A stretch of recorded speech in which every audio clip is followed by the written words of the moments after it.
인사를 아주 깊게 하시는 분들이 네.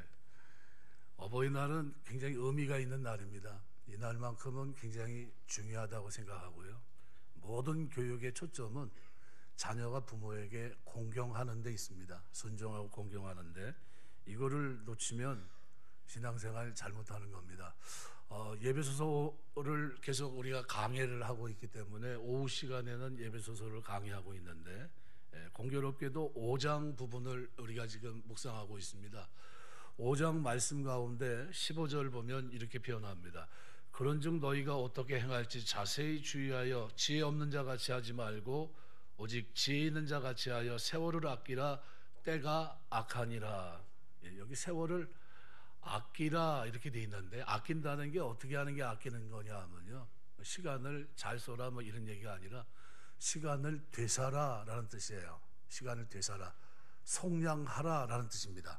값을 지불하고 오늘 우리를 속량하셨듯이 내 시간이, 일상의 시간을 우리는 살아간다고 할 때 영어로 리브라고 그럽니다. 근데 그게 아니라 다른 특별한 삶을 사는 걸 우리는 레뎀이라고 표현해요. 레뎀, 되산다는 거죠. 그러니까 똑같은 시간인데 하나님을 알기 전에 살아갔던 삶은 리브입니다. 변한 게 없거든요.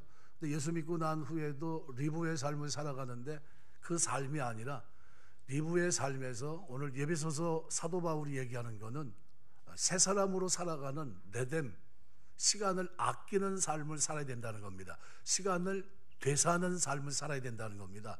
이게 굉장히 중요하죠.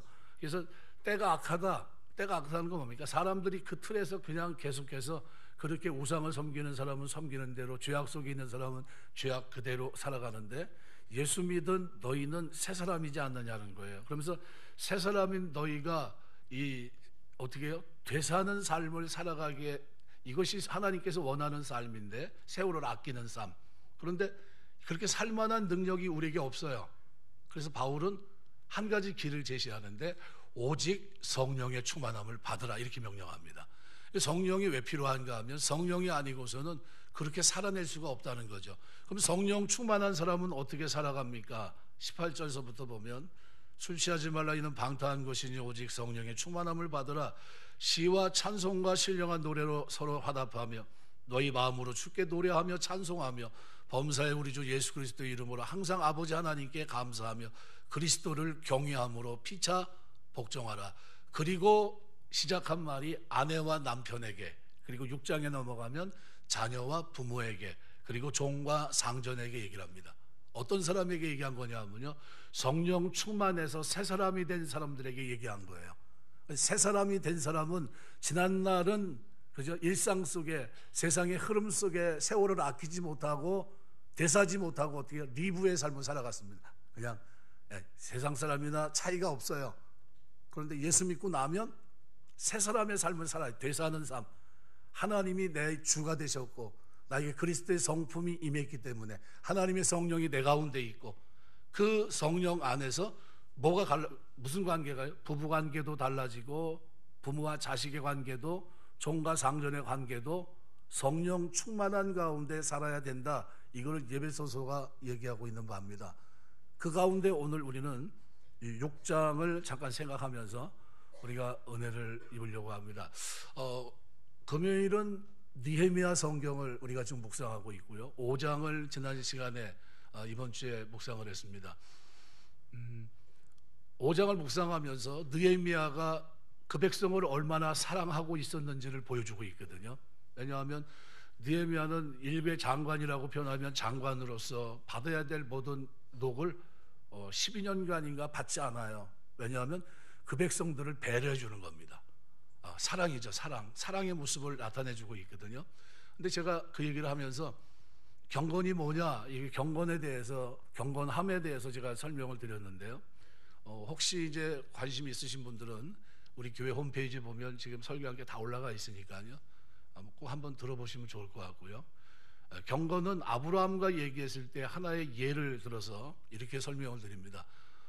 내가 이제야 내가 하나님 경외하는 줄 알았다 그랬어요. 독자 이삭을 드릴 때. 근데 아브라함은 하나님의 메시지를 들으면서 내가 너를 믿음의 조상으로 세우고 네 아내를 믿음의 이제 여인으로 이제 세울 거다. 그러면서 너에게 네 민족을 이렇게 할 거다 했는데, 근데 하나님을 잘 알지 못했어요. 그 약속도 잘 믿지 못했고 신뢰를 못하는 겁니다. 근데 하나님이 자기에게 뭘요? 내가 너에게 아들을 줄 것이고 너를 통해서 큰 민족을 이룰 거다. 하늘의 별처럼 바다의 모래처럼 많게 할 거다. 근데 세월이 흘러가는데, 그런데 어떻게 해요? 이상하죠? 자녀를 낳을 수 없는 그런 몸이 되고 맙니다. 그래서 부득이 가다가 아내의 의견을 받아들여서 종을 아내로 맞이해서 이스마엘을 낳게 돼요. 그리고 10년간 하나님과 대화가 없습니다. 그러던 어느 날 창세기 17장에 보면 나는 전능한 하나님이라 너는 내 앞에 행하여 완전하라 이렇게 얘기합니다. 깜짝 놀래요. 일상 속에 그런 리브의 삶을 쭉 살아갔거든요. 그런데 그는 하나님을 만났기 때문에, 하나님을 알기 때문에 신뢰하고 그 삶을 믿고 의지하면서 말씀 앞에 순종하는 이것이 경외함인데, 그 경외함의 삶으로 진입하지 못했습니다. 어느 날 하나님께서 그렇게 만난 후에 독자 이삭을 줍니다.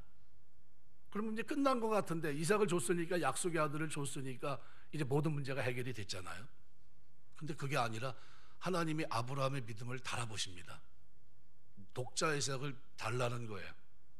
모리아산에 번제로 드리라는 겁니다. 3일길을 가서 그 일을 진행을 해요. 그런데 그 일을 진행하는 일련의 과정들을 하나님이 다 지켜보고 계시다가, 그리고 마지막 순간에 칼을 들어 아들을 잡으려고 하는데, 번제로 드리면 각을 떼야 되니까요, 사지를 다 잘라야 되고 내장을 다 발라내야 되겠죠. 이 일을 하려고 칼을 딱 드는데 하늘에서 음성이 들립니다. 하나님의 음성입니다. 멈추라는 거예요. 그리고 내가 이제야 내가 나 경외하는 줄 알았다 이렇게 얘기합니다. 그럼 그때 그 경외함이라는 건 뭘 얘기하냐면요, 세 가지를 얘기합니다. 하나님을 알고, 하나님을 신뢰하고, 그 다음에 그 말씀 앞에 순종하는 것, 이게 경외함입니다. 우리가 신앙생활하면서 하나님을 안다고 얘기하는 사람들이 가끔 있어요. 나 하나님을 잘 알아. 하나님도 나를 알 거야. 그리고 하나님을 나는 신뢰한다고 얘기합니다. 그럼 그 신뢰는 내가 진짜 경외한다면 뭐로 나가야 됩니까? 말씀 앞에 순종. 왜 순종합니까? 이루실 것이 너무나 뻔하기 때문에, 이것을 이루실 하나님의 능력을 내가 믿기 때문에, 하나님이 호언장담한 것이 아니기 때문에, 신실한 하나님을 반드시 이것을 그 백성들을, 하나님을 경외하는 자에게 놀랍게 이루실 것이기 때문에. 오늘 본문은 이거를 제가 설명을 드린 이유가 오늘 본문의 내용과도 밀접한 관계가 있기 때문에 그렇습니다. 5계명이, 계명은 뭡니까? 지키라고 주신 거예요. 계명은. 그런데 이 계명을 지키는데 전제는 뭡니까?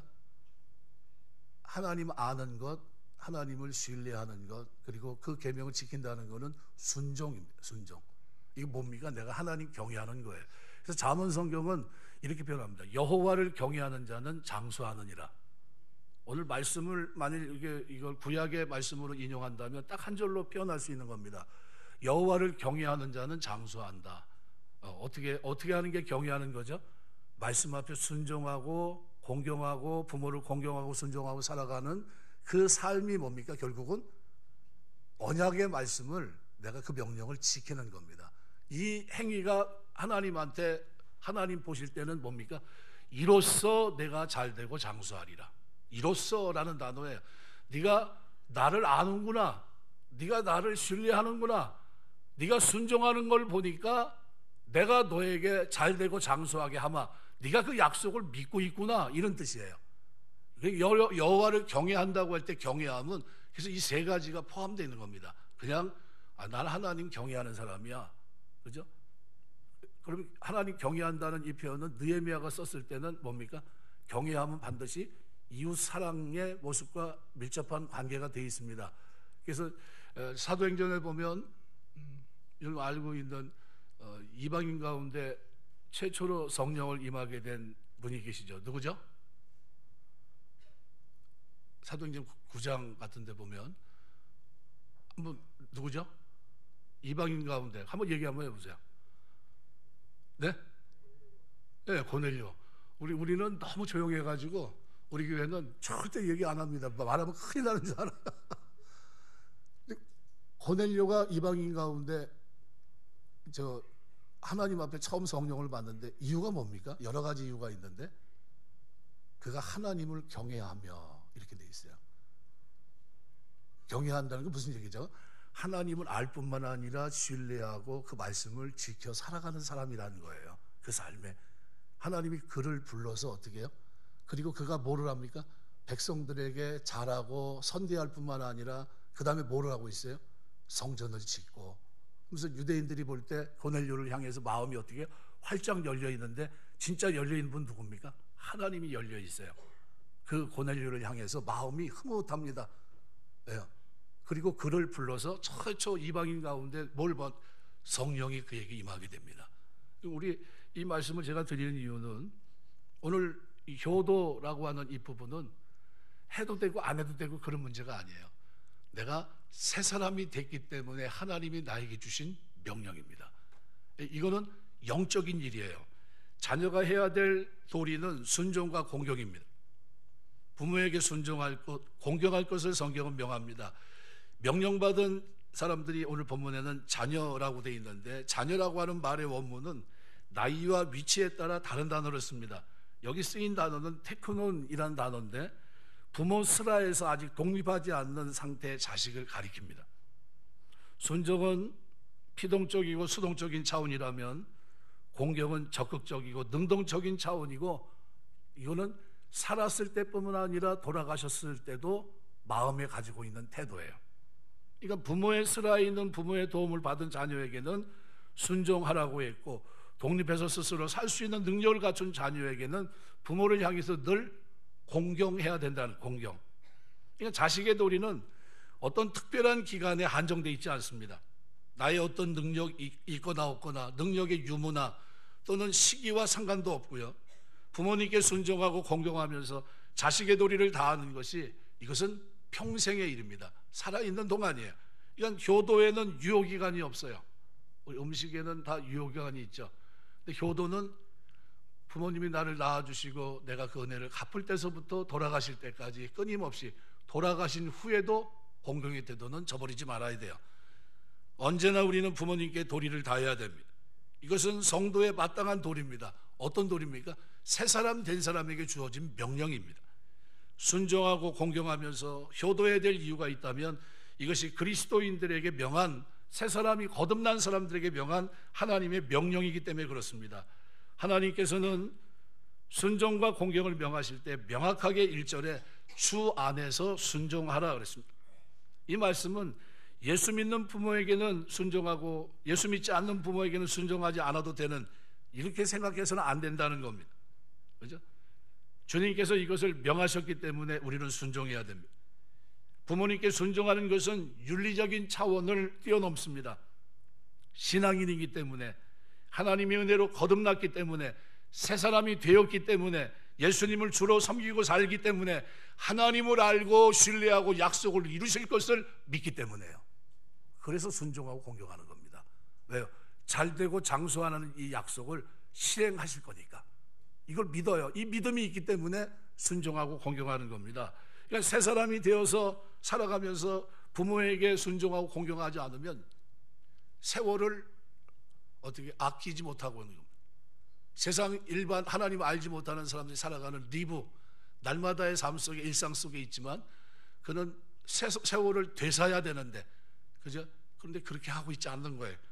달란트 비유로 얘기한다면 땅에 묻어놓고 있는 겁니다. 하나님의 은혜를 경험하지 못해요. 신앙이 있다고 하면서 부모에게 순종하지 않는 것은 믿음 있는 자의 모습이 아닙니다. 부모가 어떠하냐에 따라서 부모의 수준의 모습에 따라서 반응하는 것이 아니라 신앙적 차원으로 이것이 근본적인 명령임을 잊지 말아야 됩니다. 안 믿는 부모에게도 순종하고 공경해야 돼요. 그러나 주 안에서 순종하고 공경하라는 겁니다. 우리가 그리스도인이라는 사실을 잊지 말아야 돼요.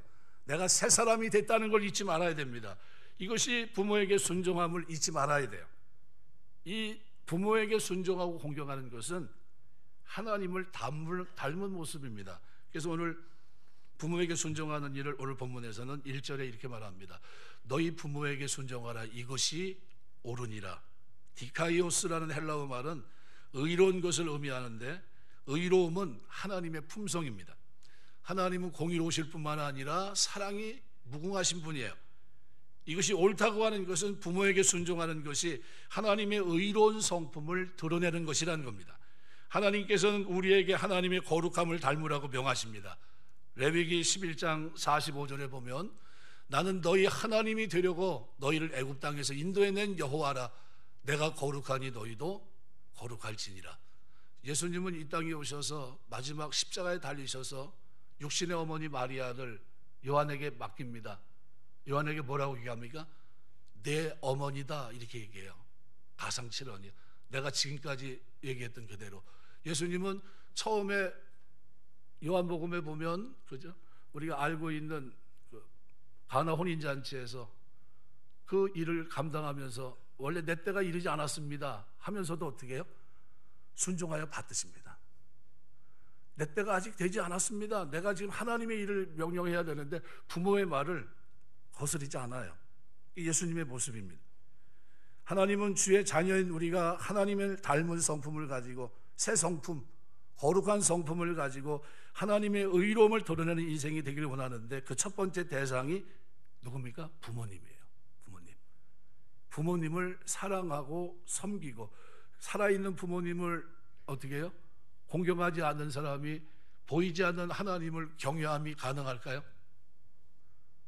불가능합니다. 자기 부모를 공경하지 않으면서 보이지 않는 하나님을, 형상이 없는 하나님을, 그것도 어떻게 해요?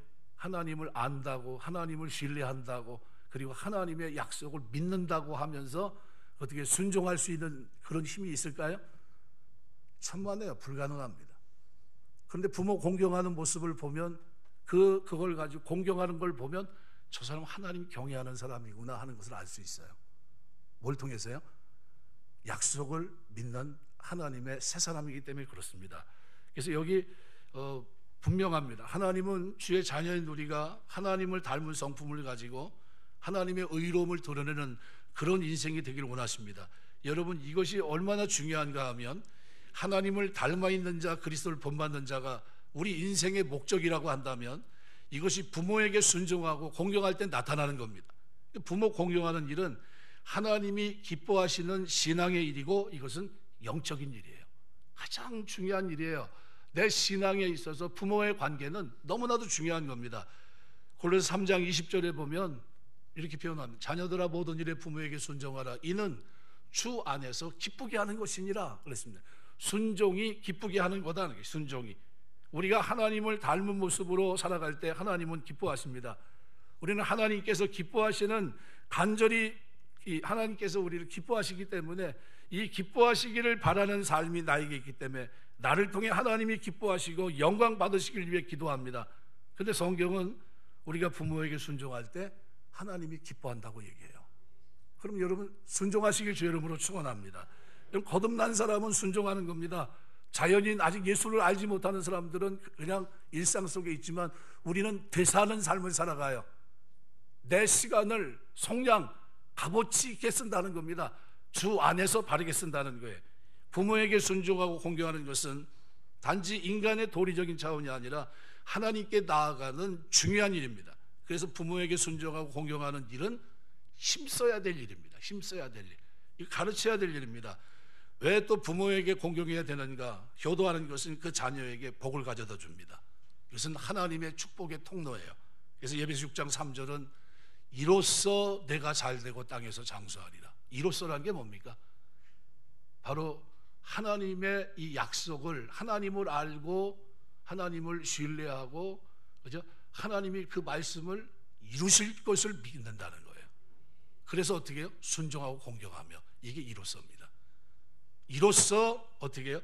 내가 잘되고 땅에서 장수하리라. 그러면 내가 보란듯이 너에게 그 약속을 이루어주겠다는 거예요.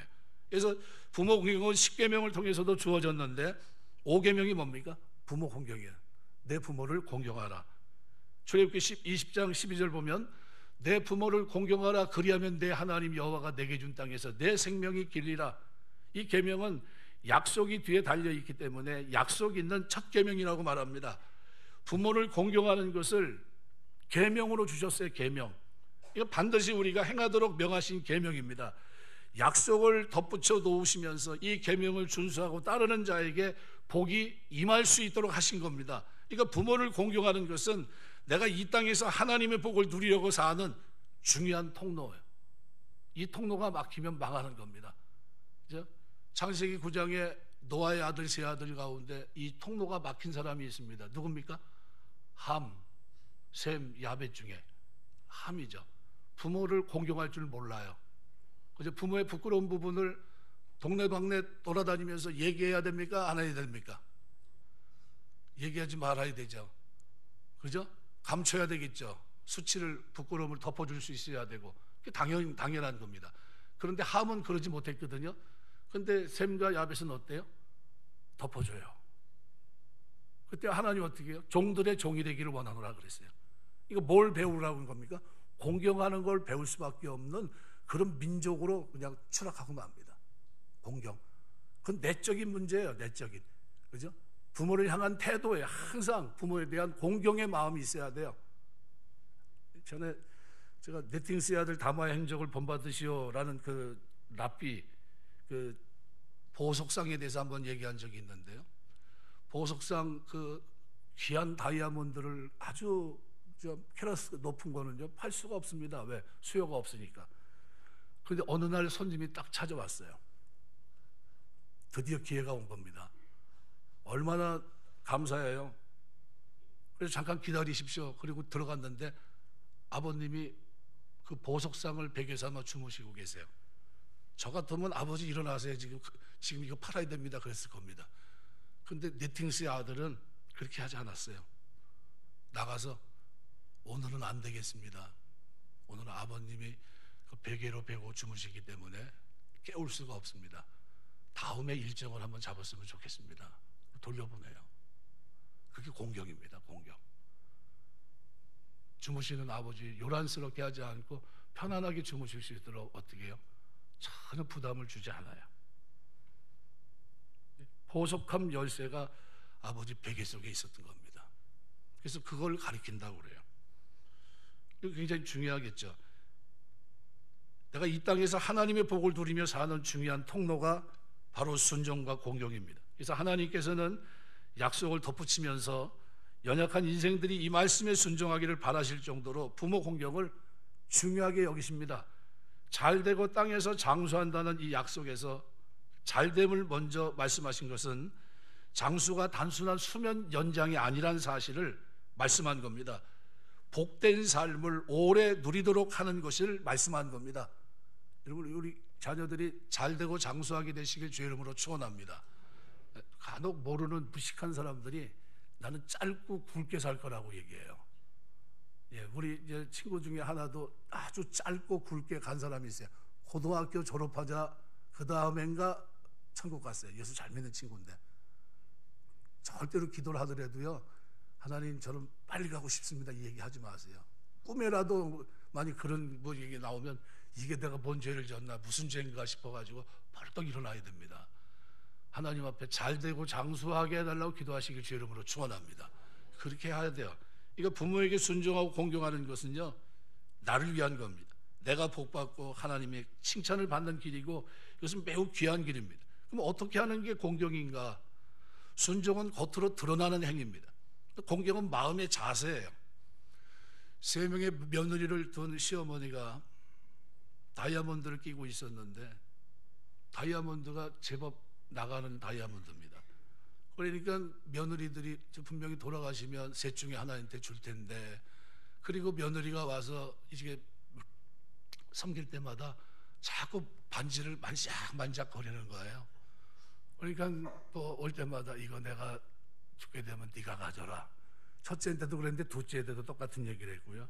셋째한테도 똑같아. 너한테만 은밀히 하는 얘기니까 잘 들어라 그랬더니 셋 다 자기한테 주는 줄 알고 그냥 갖은 정성을 다해 효도를 다했습니다.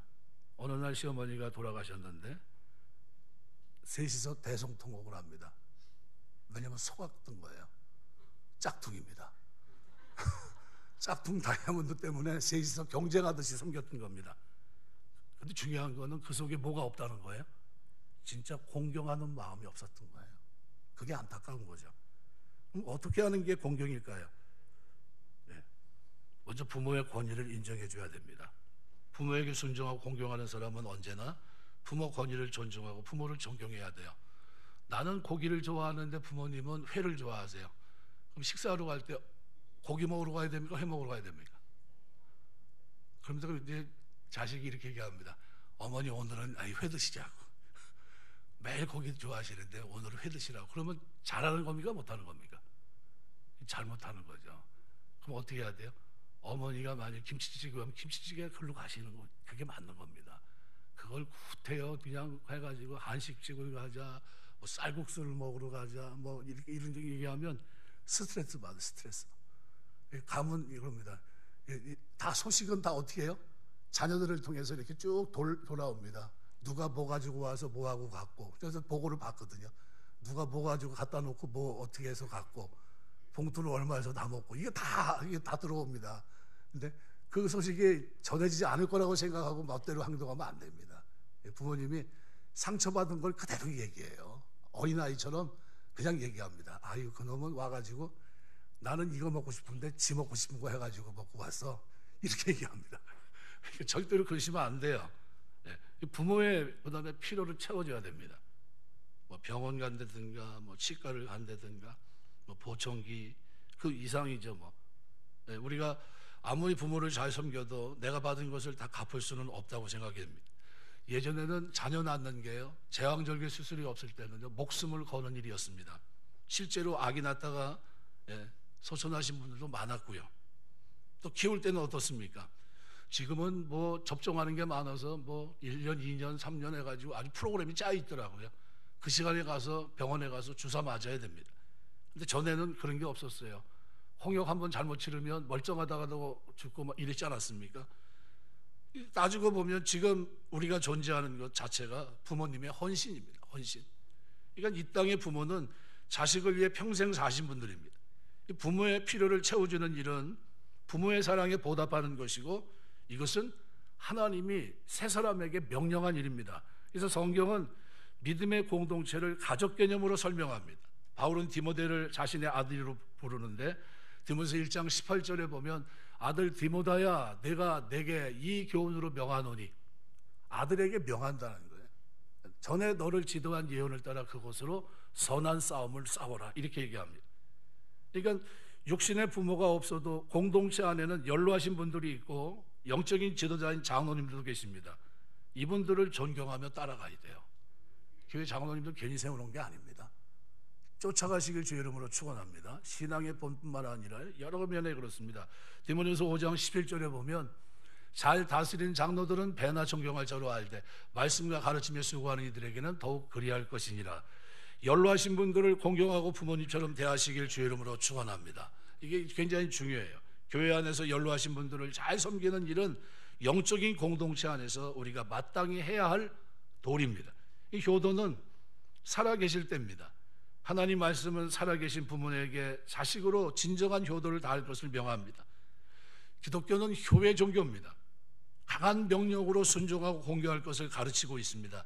이 명령에 순종하는 자들에게 하나님의 크신 복이 임하게 됩니다. 우리가 전에 이제 록펠러에 대해서 쭉 얘기를 했는데, 록펠러의 할아버지가 그죠?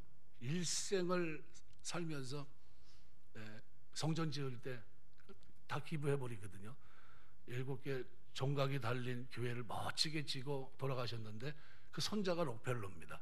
근데 록펠러는 그 어머니가 어려서부터 저를 키우면서, 물론 50세 되기 전에 이제 저 사람이 이제 사경을 해마게 됩니다.